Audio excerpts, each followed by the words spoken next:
Good morning, everyone. How are you all? Are you guys ready for today's class? So, welcome back to the journey of accountancy. Last class में हम basics से start किए थे and आज हम new concept start करेंगे after revising the yesterday's class. Are you guys ready? Last class में हमने अकाउंटेंसी का जो इंट्रोडक्शन है उसको जो स्टार्ट किया था. सबसे पहले हमने हमारा जो एक सिलेबस का ओवरव्यू लिया था कि कौन से यूनिट में क्या चैप्टर है. देन हम देख रहे थे कि एग्ज़ाम पैटर्न हमारा क्या है, एग्ज़ाम पैटर्न क्या है एंड जो कि हमारा group A, group B, group C and group D में डिवाइड हुआ है. एंड ग्रुप 1 में 21 मार्क का आता है, ग्रुप बी में 14 मार्क का आता है और ग्रुप सी में 21 मार्क का आता है और ग्रुप डी में 24 मार्क का आता है. टोटल मिलाकर हमारा होता है 80 मार्क्स. एंड देखो आपका तो पेपर 100 मार्क की होगा एंड 20 मार्क आपका आता है प्रोजेक्ट वर्क, जिसमें आप कुछ प्रोजेक्ट बनाओगे, कॉलेज में सबमिट करोगे, देन आपका वाइवा होगा. उसके बाद आपको मार्क मिलेगा 20 आउट ऑफ 20 जितना रखोगे आपको वो मार्क मिलेगा. वो उसके बाद काउंट होगा. एंड उसके बाद हमने देखा था कि why do we actually need accounting. Accounting की नीड हमने समझी थी कि एक बिज़नेस में हमें कैसे पता चलेगा कि कितना प्रॉफिट हुआ, कितना लॉस हुआ एंड कितना पैसा मुझे बाहर लोगों से मिलेगा जो कि मैं क्रेडिट सेल्स किया होगा, क्रेडिट में जो बेचा होगा ना, तो उसका पैसा मुझे कब मिलेगा, किधर कितना मिलेगा, वो अकाउंटिंग ही आपको बताएगा. उसके बाद अगर आप क्रेडिट में परचेज़ किए होगे, बाकी में परचेज़ किए होगे, देन आपको कैसे पता चलेगा कि मुझे कितना किसी को देना है. उसके बाद फिर द पॉकेट मनी प्रॉब्लम्स हम अकाउंटिंग की डेफिनेशन समझे थे. उसका डेफिनेशन क्या था हमारा? उसका डेफिनेशन क्या था? Accounting is the art of recording, classifying, summarising, recording, classifying, summarising, analysing और इंटरप्रेटिंग ऑफ फिनेंशियल ट्रांजैक्शन. ये क्या था हमारा? ये हमारा था अकाउंटिंग का जो डेफिनेशन हमने पढ़ा था, यही था. तो अभी देखो उसको हम थोड़ा देखते हैं, अकाउंटिंग का डेफिनेशन पढ़ते हैं.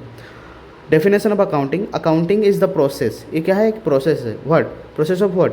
Recording, classifying, summarizing, analyzing and interpreting the financial transaction and communicating the result or thereof to the person interested in such an information. Who is the person interested in such an information? Generally the owner, जो पैसा invest किया है, basically वही होता है. उसके बाद हमने देखे थे कि the origin of accounting. Accounting कहाँ से स्टार्ट हुआ? अगर हम वेस्टर्न वर्ल्ड में देखें तो हमारा अकाउंटिंग स्टार्ट हुआ था, कौन किया था? सर लूका डी पासियोली ने, जो कि एक वो बुक पब्लिश किए थे जिसका नाम था डबल एंट्री बुक कीपिंग 1494 में. वो क्या इंट्रोड्यूस किए थे? डेबिट और क्रेडिट को इंट्रोड्यूस किए थे.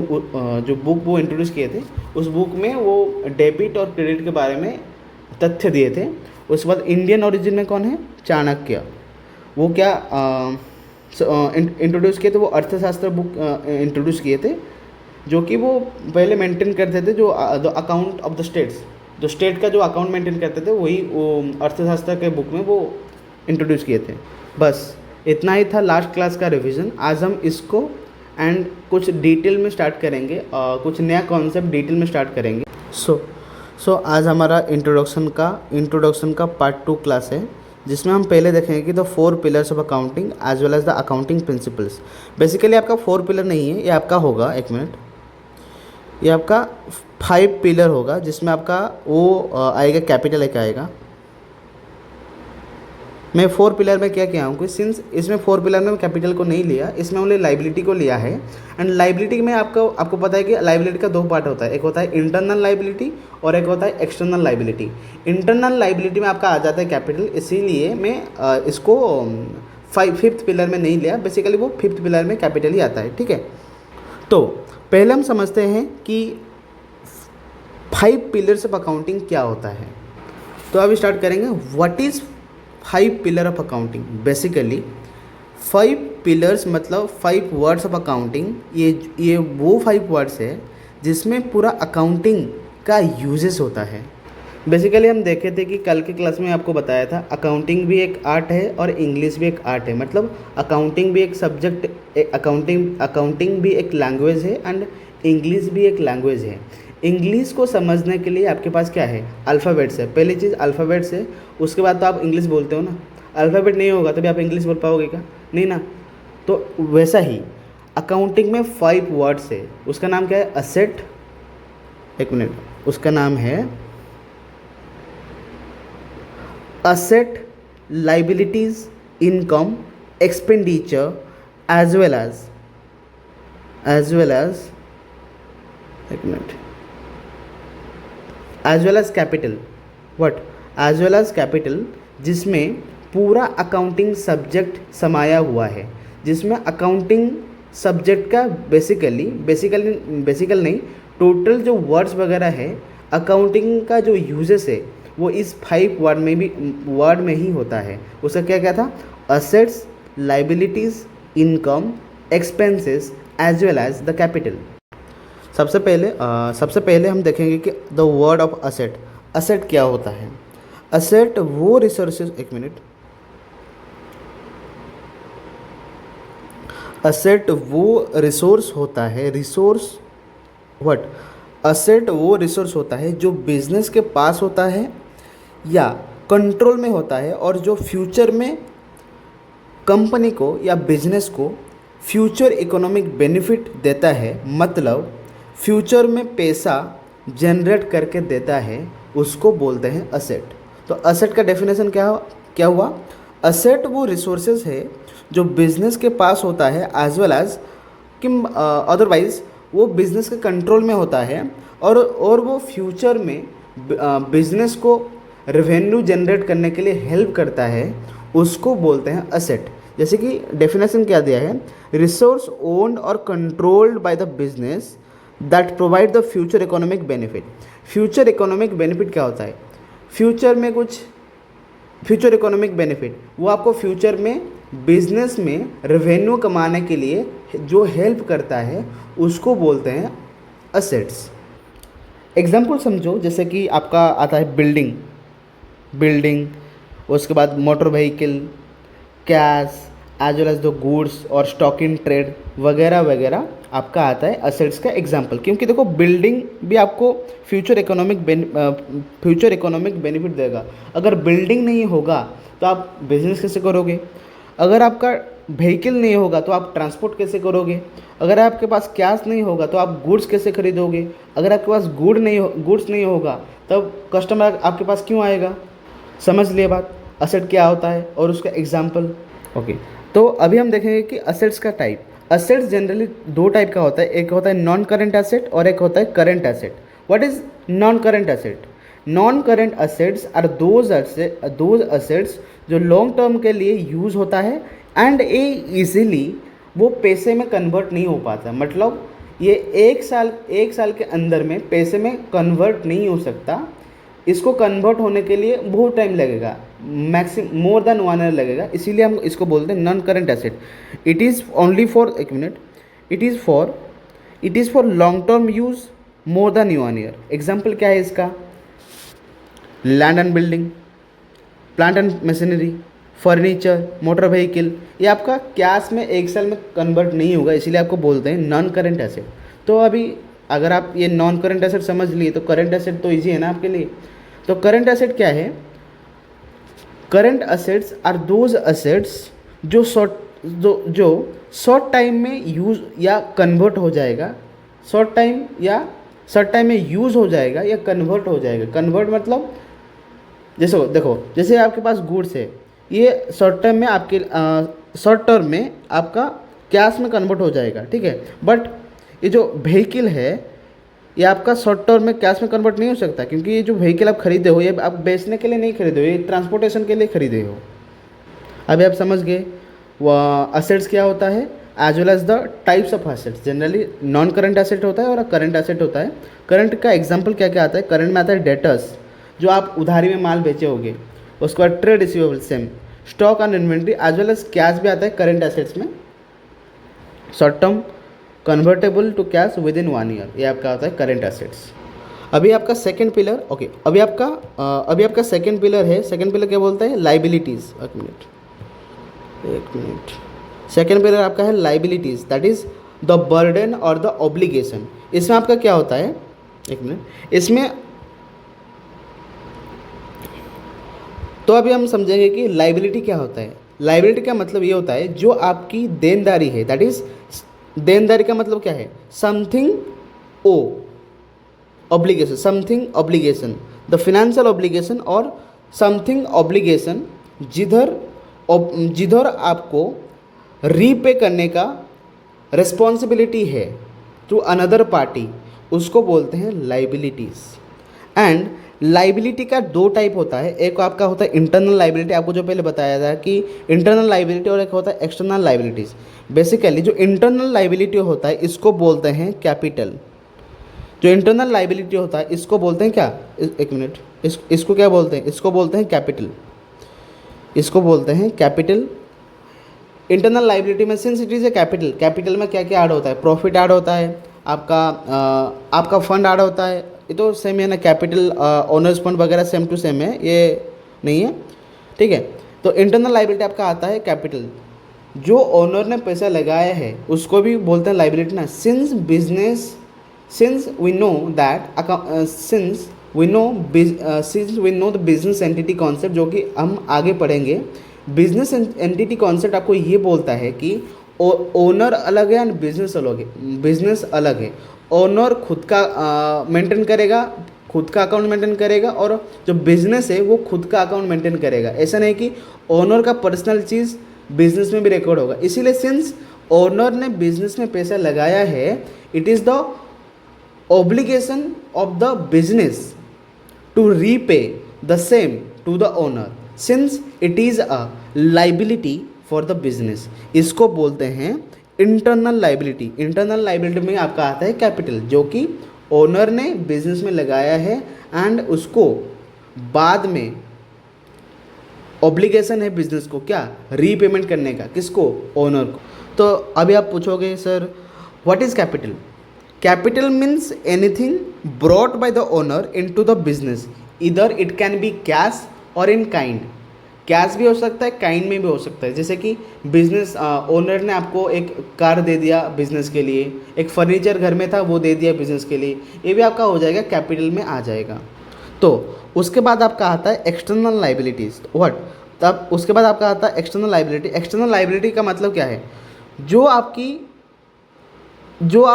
देखो, अगर आप एक बिज़नेस करते हो तो थोड़ी ना आप ओनर ओनली पैसा लगाता है। ओनर देखो, अगर आप एक बिज़नेस करते हो, ओनर ने 1 लाख लगाया, 1 लाख बिजनेस के लिए सफिशिएंट नहीं है, तो वो क्या करेगा, वो बैंक में जाएगा, बैंक से लोन लाएगा। जो वो बैंक से लोन लाया ना, उसको ही बोलते हैं external liabilities toward third parties, क्योंकि ये थर्ड पार्टी है ना। तो एक्सटर्नल लाइबिलिटी आपका 2 पार्ट में डिवाइड होता है, एक तो होता है लॉन्ग टर्म और एक होता है current. Long term external liabilities, long term liabilities होता है, और एक होता है short term liabilities. Long term liability को क्या बोलते हैं, नॉन करेंट, सिंस ये आपका मोर देन 1 ईयर में रीपेमेंट होगा। ऐसा नहीं कि इस साल में लोन लाया, इसी साल पे कर दिया। अगर इसी साल लोन लाया और इसी साल में पे कर दिया तो उसको क्या बोलते हैं, शॉर्ट टर्म लाइबिलिटीज़ और करेंट लाइबिलिटीज़।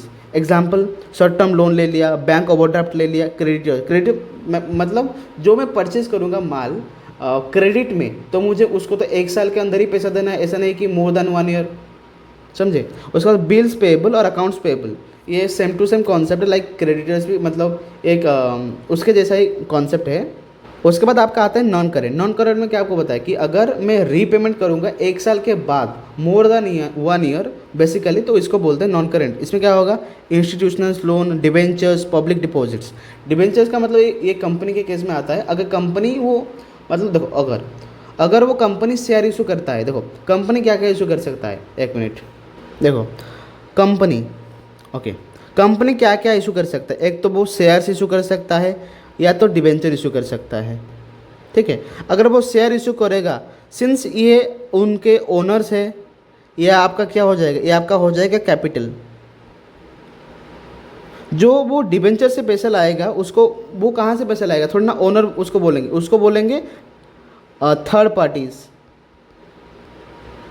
थर्ड पार्टीज बोलेंगे। ये आपका क्या हो जाएगा, 1 मिनट, ये आपका हो जाएगा लाइबिलिटीज़।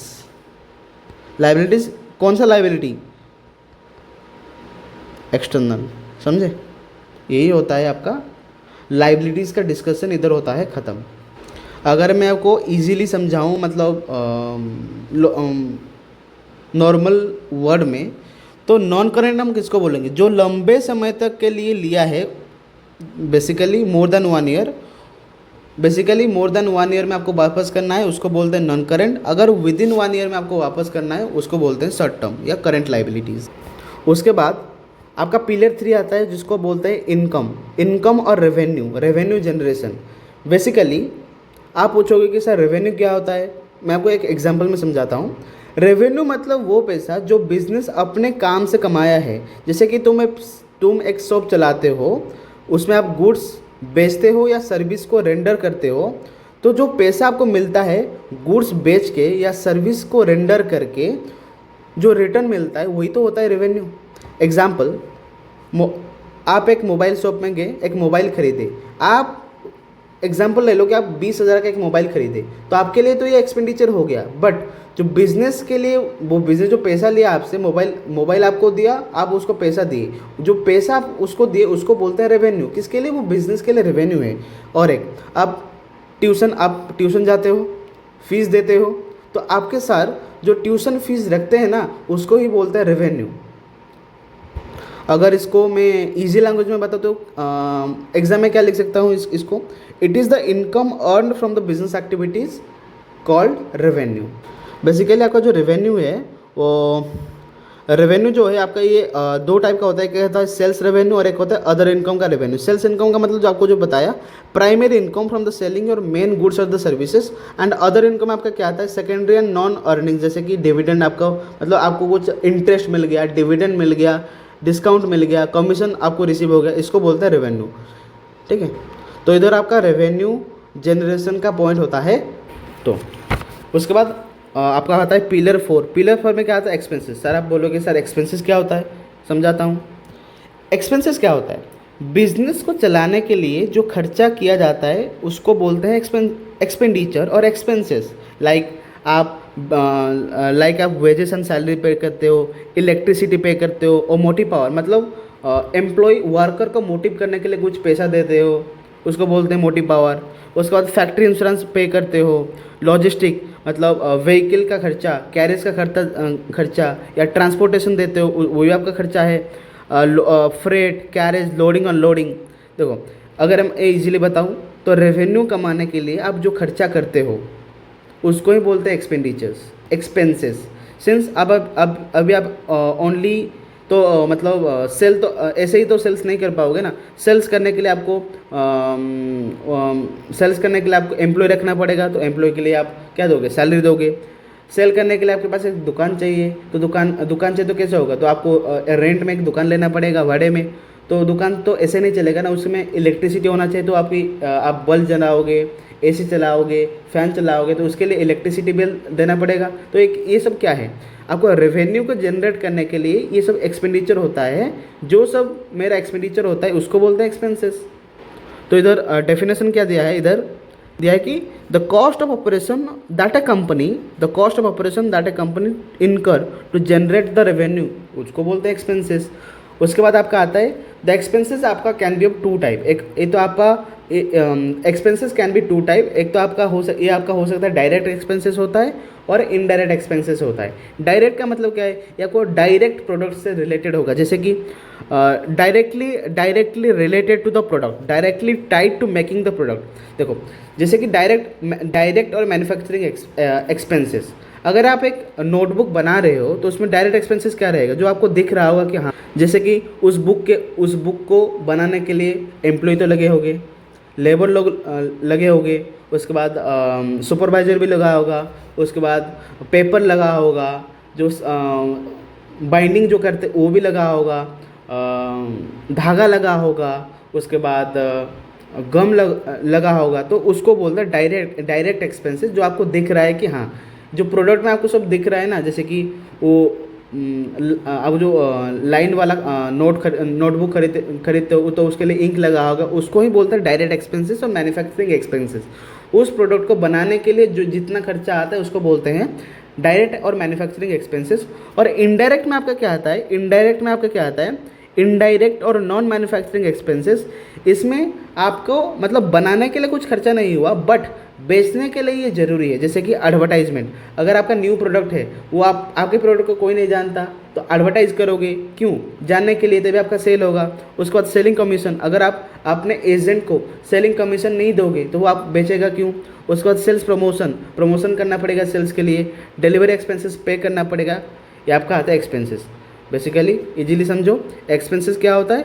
एक्सपेंसेस क्या होता है? जो बिजनेस को चलाने के लिए, रेवेन्यू जनरेशन करने के लिए जो कंपनी जो खर्चा करता है उसको बोलते हैं expenses. Expenses can be broadly divided into two types, एक तो डायरेक्ट एक्सपेंसेस और इनडायरेक्ट एक्सपेंसेस। डायरेक्ट में क्या?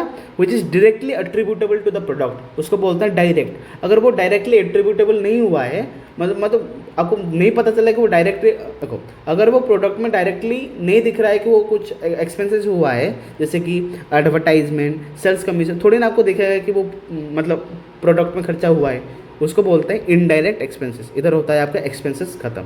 चलो अभी मैं आपको समझाता हूँ कि the operating cycle of a business क्या होता है। फर्स्ट ऑफ ऑल क्या होता है? फर्स्ट ऑफ ऑल आप ये ओनर है, पैसे लेके आया है, पैसे लेके वो क्या करेगा? वो पैसे लेके क्या करेगा? पहले सप्लायर के पास जाएगा कि क्यों? पहले तो वो रॉ मटेरियल खरीदेगा, आइदर वो कैश में खरीदेगा या क्रेडिट में खरीदेगा। क्रेडिट में खरीदेगा तो उसको बोलें क्रेडिट परचेज। क्रेडिट में वो खरीदा, इसके लिए वो फाइनेंस कर रहा है, ठीक है। उसके बाद क्या करेगा? ट्रांसपोर्टेशन देगा, क्योंकि देखो एक सप्लाई माल खरीदे, ऐसे नहीं कि वो खुद माल लेके आएगा, वो खुद भी माल ला सकता है, बट अगर वो दूसरी जगह से ला रहा हो तो वो कैसे आएगा? ट्रांसपोर्टेशन में आएगा। तो ट्रांसपोर्टेशन में क्या होगा? फ्रेट और कैरेज और जीएसटी भी लग सकता है। अगर जीएसटी का इनपुट आपके पास अवेलेबल है, मतलब जो आप टैक्स पे किए हो वो आपको मिल जाएगा रिटर्न फाइल करते टाइम, तो वो आपका कॉस्ट में ऐड नहीं होगा, वो एक्सपेंसेस नहीं होगा, ठीक है। अगर वो उसका क्रेडिट नहीं मिलेगा तभी आपका वो एक्सपेंसेस होगा। तो अभी क्या हम देखे थे ना, ऊपर हम देखे थे कि एक्सपेंसेस का मतलब क्या था? बिजनेस को चलाने के लिए जो खर्चा होता है उसको बोलते हैं एक्सपेंडिचर। तो वही चीज़ ना, पहले देखो, पहले वो सप्लायर के पास गया, रॉ मटेरियल खरीदा, उसके बाद transportation charge, that is freight और कैरेज चार्ज देके वो फैक्ट्री में लाया, ठीक है। फैक्ट्री में लाया, ये सप्लायर का मतलब रॉ मटेरियल लाया, ठीक है। एक मिनट,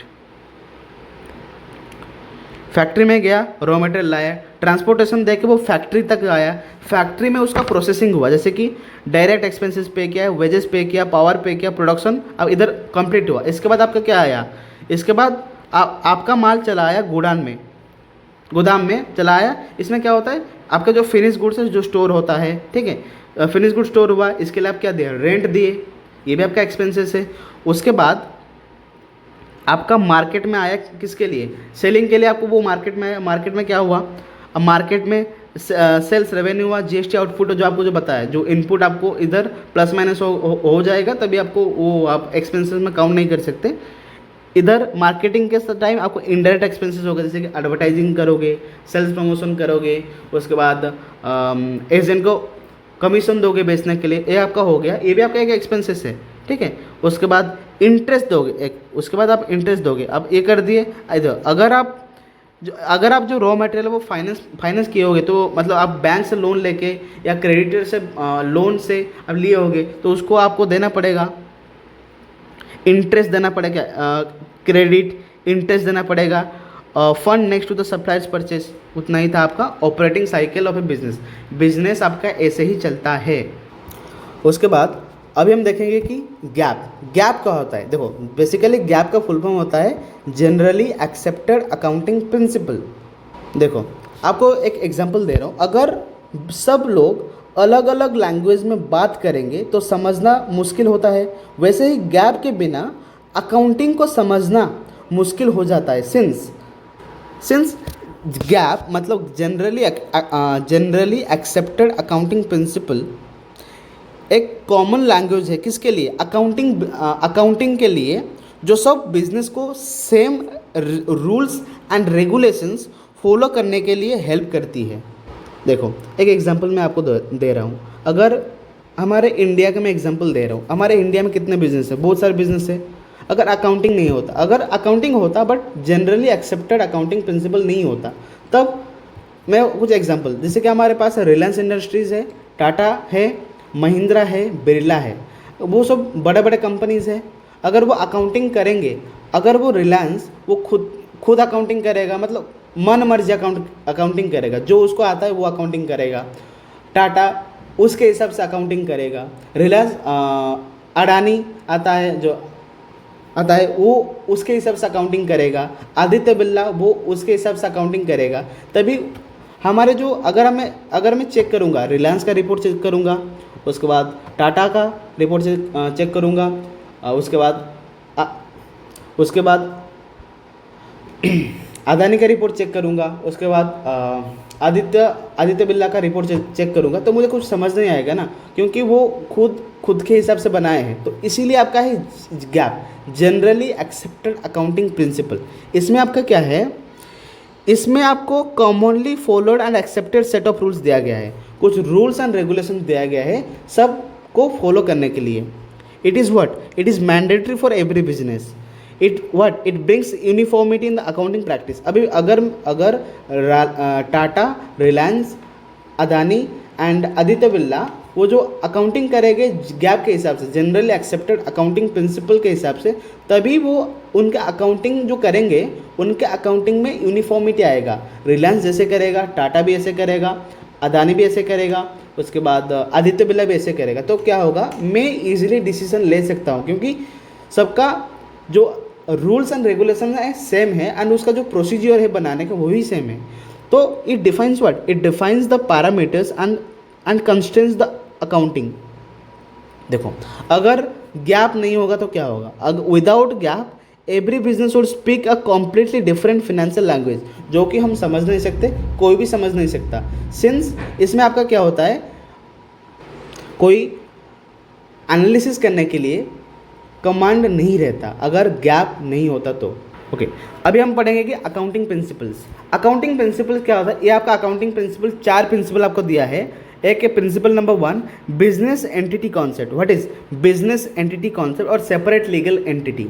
इसका मतलब क्या है, ये कॉन्सेप्ट आपको क्या बताता है, व्हाट इज, अगर मैं पूछूंगा कि what is business entity concept. Business entity concept ये कॉन्सेप्ट है कि बिजनेस को ओनर से सेपरेट माना जाता है, इसीलिए दोनों के ट्रांजैक्शन अलग अलग रिकॉर्ड किए जाते हैं। जैसे कि अगर ओनर बिजनेस में मनी इन्वेस्ट करता है या कुछ असेट्स लेके आता है, तो उसको हम क्या बोलते हैं, कैपिटल बोलते हैं। अगर ओनर वो बिजनेस से कुछ लेता है, अगर वो फर्नीचर ले लिया या कुछ कैश ले लिया वगैरह वगैरह ब्ला ब्ला ब्ला, तो उसको क्या बोलेंगे, उसको ड्राइंग्स बोलते हैं। तो अभी देखो, देखते हैं कि इसमें बुक में हमारे नोट्स में क्या दिया है।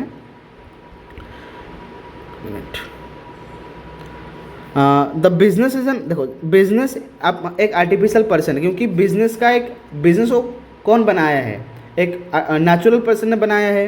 It is a fictional entity created on a paper, मतलब ये आपका कंपनी का बात कर रहा है।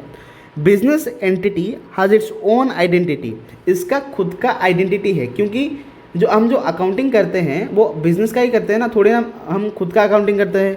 Totally different from the owner, it is complete different from the owner.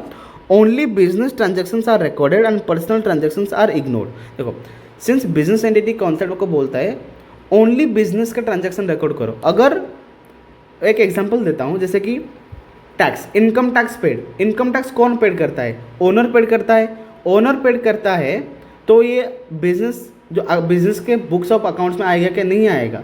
अगर वो इनकम टैक्स पेड के लिए वो बिजनेस से पैसा ले रहा है तो वो आएगा, बट हम इनकम टैक्स पेड में उसको नहीं लिखेंगे, उसको लिखेंगे कि वो ड्राइंग लिया है, वो पैसा बिजनेस से उठाया, वो इनकम टैक्स में पे किया, उसको बोलते हैं ड्राइंग्स। ये आपका इधर खत्म होता है बिजनेस एंटिटी कॉन्सेप्ट। हमारा सेकेंड प्रिंसिपल आता है going concern concept. Accounting principle का सेकेंड प्रिंसिपल है गोइंग कंसर्न कॉन्सेप्ट। तो now let's understand what is going concern concept. Going concern का सिंपल मीनिंग ये है कि बिजनेस फ्यूचर में भी कंटिन्यू करेगा एंड बंद नहीं होगा, बंद नहीं होने वाला है। इधर जब हम अकाउंट्स प्रिपेयर करते हैं, हम ये अज्यूम करते हैं कि बिजनेस हमारा लॉन्ग टर्म चलेगा। इसको एक एग्जांपल से मैं आपको समझाता हूँ। इमेजिन करो कि तुम एक शॉप स्टार्ट करते हो और 50,000 का फर्नीचर खरीदते हो। अगर तुम्हें लगता है कि 1 या 2 महीने में बंद हो जाएगा, तो क्या तुम इतना इन्वेस्ट करोगे? इतना तो इन्वेस्ट करोगे नहीं ना। अगर ये आप अगर एक बिजनेस स्टार्ट कर रहे हो 1 या 2 महीने के लिए ना, आप 50,000 इन्वेस्ट करोगे क्या फर्नीचर के लिए? नहीं ना। तुम इन्वेस्ट इसीलिए करते हो क्योंकि तुम्हें लगता है बिजनेस फ्यूचर में चलेगा और प्रॉफिट जनरेट करेगा। इसी वजह से अकाउंटिंग में हम असेट्स को इमीडिएटली एक्सपेंस नहीं करते, बल्कि उन्हें लॉन्ग टर्म यूज़ के लिए कंसीडर करते हैं। जैसे फर्नीचर को हम सालों तक यूज़ करते हैं और उस पर डेप्रिसिएशन चार्ज करते हैं। What is depreciation? Depreciation it is the decreasing in the value of the asset due to wear and tear. It has many causes. ठीक है, ओके। अभी देखो देखते हैं, अगर गोइंग कंसर्न कॉन्सेप्ट नहीं होता तो हमें अब सब कुछ करंट वैल्यू पर दिखाना पड़ता। जैसे बिजनेस कल बंद होने वाला है, इसीलिए गोइंग कंसर्न कॉन्सेप्ट ये अज्यूम करता है कि बिजनेस स्मूथली फ्यूचर में कंटिन्यू करेगा। सिंपल लाइन इस अगर इसको मैं सिंपल लाइन में समझाऊं, बिजनेस चलने वाला है, बंद होने वाला नहीं है। यही है गोइंग कंसर्न। तो देखो हमारे नोट्स में क्या दिया है, आपको एग्जाम में आएगा तो आप इतना लिख लो, पूरा खत्म। The business, what is going concern concept? The going concern concept says that the business will continue to operate in the foreseeable future. मुझे नहीं पता कब बंद होगा। No intention to termination of the close down. Therefore here we record the assets assuming we will use the same for many years and not sell them tomorrow. अगर मेरा intention ये रहता कि मैं बिजनेस कल बंद कर दूंगा, तो जो असेट है वो मैं उसका जो डेप्रिसिएशन नहीं लेता, उस असेट का करंट वैल्यू ले लेता है एज ए एक्सपेंसेस। इधर आपका खत्म होता है गोइंग कंसर्न कॉन्सेप्ट। अभी concept accounting principle number 3, accounting period concept. Now let's understand what accounting period concept says. अगर मैं इसको मेरा सिंपल इंग्लिश में बताऊं तो क्या बताऊं? अकाउंटिंग पीरियड का मतलब क्या होता है कि बिजनेस के परफॉर्मेंस को चेक करने के लिए हम उसको कुछ फिक्स टाइम इंटरवल्स में डिवाइड करते हैं, जैसे कि 1 ईयर, 6 मंथ या 3 मंथ, कुछ भी हो सकता है। देखो, सिंस हमने ऊपर पढ़ा कि going concern, business is a going concern, business में इसीलिए स्टार्ट कर रहा हूँ to it is go for unforeseeable future and not we wind the same for tomorrow. क्योंकि बिजनेस तो कंटिन्यूसली चलता रहता है ना, लेकिन हमें ये जानने के लिए कि मेरा बिजनेस में प्रॉफिट कितना कमाया, तू क्या बोलोगे? तो इसके लिए मुझे क्या करना पड़ेगा? मुझे मेरा जो अनफोर्सेबल फ्यूचर पीरियड है उसको या तो मुझे 12 महीने में, या तो 6 महीने में, या 3 महीने में डिवाइड करना पड़ेगा। Why? To understand the profit and the losses caused. अगर मैं इसको आपको एक एग्जाम्पल से समझाऊं तो कैसे समझो? देखो, इमेजिन करो तुम एक बिजनेस चला रहे हो। अगर मैं तुमसे पूछूं कि तुमने कितना प्रॉफिट कमाया, तो तुम क्या बोलोगे? तुमने बोलना पड़ेगा कि किस पीरियड का, कितने टाइम का। ठीक है, तो जनरली हम अगर प्रॉफिट या लॉस कैलकुलेट करते हैं तो 12 महीने का करते हैं। जैसे कि 1 अप्रैल से हमारा अकाउंटिंग ईयर स्टार्ट होता है और 31 मार्च में ख़त्म होता है। ठीक है, तो इसीलिए हम क्या बोलते हैं कि तो इसीलिए जो अकाउंटिंग में हम जो फॉलो करते हैं ना 12 महीना, इसको ही तो बोलते हैं अकाउंटिंग पीरियड। इसी कॉन्सेप्ट की वजह से हम हर साल फाइनेंशियल स्टेटमेंट बनाते हैं। फाइनेंशियल स्टेटमेंट क्या आता है? Trading account, P&L।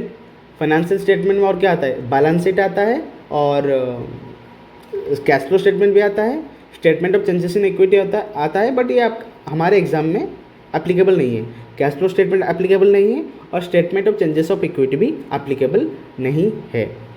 अभी आप सोचो कि अगर ये कॉन्सेप्ट नहीं होता तो हमें कभी क्लियर नहीं होता कि बिजनेस का परफॉर्मेंस किस टाइम में कितना है। अगर इसको मैं सिंपल लाइन में बताऊं तो बिजनेस के रिजल्ट्स को मेज़र करने के लिए उसको हम कुछ फिक्स टाइम पीरियड में डिवाइड करते हैं। Why? To understand the position of the business. Okay, इधर होता है आपका अकाउंटिंग पीरियड कॉन्सेप्ट खत्म। अभी देखो हमारे बुक में क्या दिया है, notebooks. The life of business is infinite life and infinite life and it is divided into artificial time period. Artificial time period मतलब either it can be 12 month, 3 month, 6 month, कुछ भी हो सकता है। Why? To record on a yearly basis to measure what? The financial position as well as the performances. इधर होता है खत्म। इसके बाद आपका आता है principle number 4, money measurement concept या monetary unit concept. Now let's understand what what accounting principle says about money measurement concept और मॉनेटरी यूनिट कॉन्सेप्ट। इसका लॉजिक मतलब इसका इजी मीनिंग ये है कि अकाउंटिंग में सिर्फ उन्हीं ट्रांजैक्शन को रिकॉर्ड किया जाता है जो मनी में मेज़र किए जा सकते हैं या मनीज वर्थ में मेज़र किए जा सकते हैं। मतलब जो चीज़ पैसे में एक्सप्रेस हो सकती है वही अकाउंट्स में आएगी।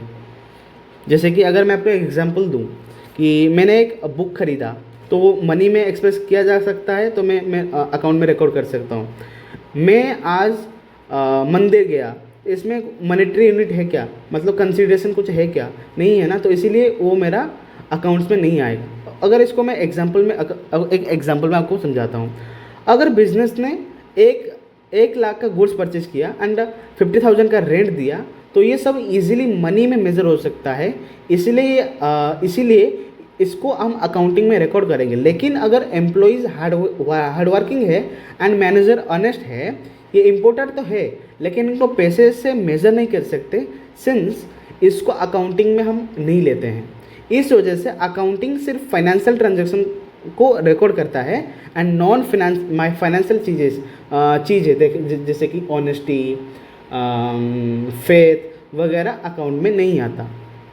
इधर आपका ख़त्म होता है मॉनेटरी यूनिट कॉन्सेप्ट। इधर आपको बुक में क्या दिया है, money is the only unit of measuring the business transaction, event और the activities not measurable monetary terms excluded from the accounting period, जो आपको मैं इजी वर्ड में समझाया। प्रिंसिपल इसका मतलब है, अगर हम इसको इजी लैंग्वेज में बताऊं, every debit must have it's credit, every debit must have it's corresponding credit.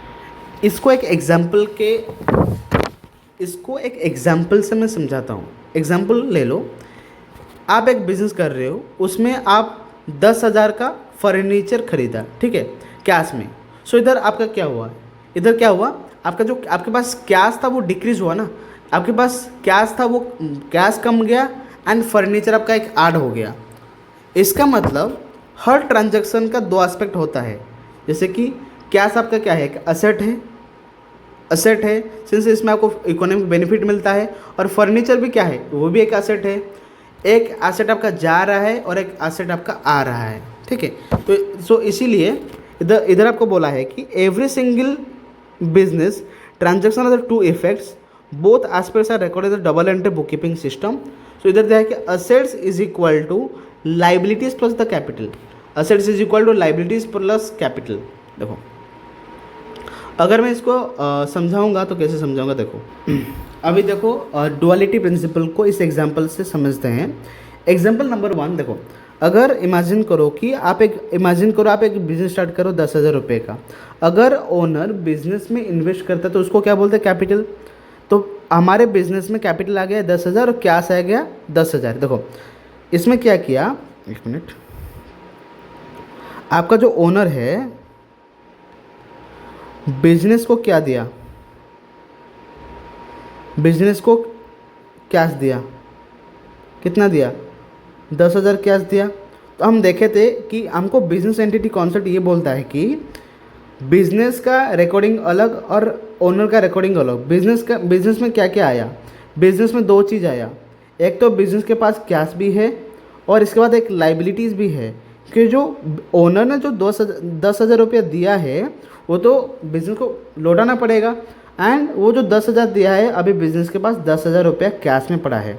तो अभी हम देख लिए कि सो इधर अब क्या हो गया आपका, इधर आपका हो गया assets is equal to liabilities, ये आपका हो गया। अभी इस एग्जाम्पल को थोड़ा आगे बढ़ाते हैं। Continuing with the above example, now you take a loan of 5,000। अभी आप क्या किए, अब एक लोन ले लिए 5,000 रुपये का बैंक से। देखो आपके पास क्या था, आपके पास देखो आपके पास तो ये चीज़ था, आपके पास ये चीज़ है, एक मिनट, आपके पास लाइबिलिटीज़ में कैपिटल में 10,000 है। अभी आप क्या किए, लोन ले लिए। लोन भी एक टाइप का लाइबिलिटीज होता है। लोन आपका क्या होता है, एक्सटर्नल लाइबिलिटी होता है। तो आपका लाइबिलिटीज़ में आ गया 5,000। अभी जो लोन आपके पास आया 5,000 आप इसके ऊपर भी आपको कैश मिला होगा। तो इसमें क्या हुआ, कैश में जो 15,000 दिखा रहा है क्या किस का है, ये तो आप जो कैपिटल लगाए थे 10,000 का कैपिटल प्लस जो बैंक से लोन ली, ये आपका ये दिखा रहा है, इसमें कैश में आपका ये दिखा रहा है, समझे। अगर इसको अभी तो क्या करते हैं कि asset is equal to liabilities plus capital होता है या नहीं। तो क्या होता है, असेट आपका कितना हो गया, असेट तो आपके पास ये कैश ही है, असेट है 15,000, असेट आपका ये है ना। और लाइबिलिटीज़ प्लस कैपिटल कितना है, ये आपका ये कितना है 15,000, 10 प्लस 15 कितना है, वही सेम हो रहा है, asset is equal to liabilities plus capital. अगर मैं इसको तीसरे एग्जाम्पल में समझाऊँ, देखो अभी आप क्या किए, now you purchase a furniture of 5,000 rupees. अब एक 5,000 का फर्नीचर खरीदे, फर्नीचर खरीदे मतलब क्या हुआ, इसमें आपका कैश खत्म हुआ, कैश डिक्रीज हुआ, तो आपके पास कैपिटल 10,000 है, लाइबिलिटीज 5,000 है, बट कैश 10,000 घटा, क्यों, एक मिनट, जो कैश 10,000 क्यों था, क्योंकि आपके पास कैश कितना था 15,000, उसमें से आप 5,000 का असेट खरीद लिया, तो आपके पास कैश कितना बचा 10,000।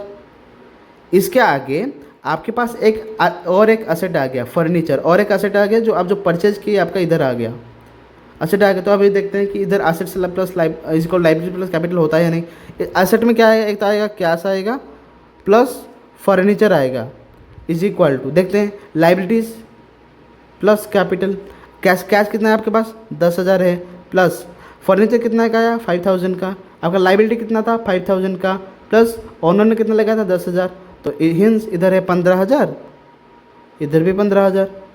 इसको बोलते हैं डबल एंट्री सिस्टम या डुअलिटी प्रिंसिपल। इसके लिए मैं क्या लाइन बोला था, every debit must have it's corresponding credit, is it clear.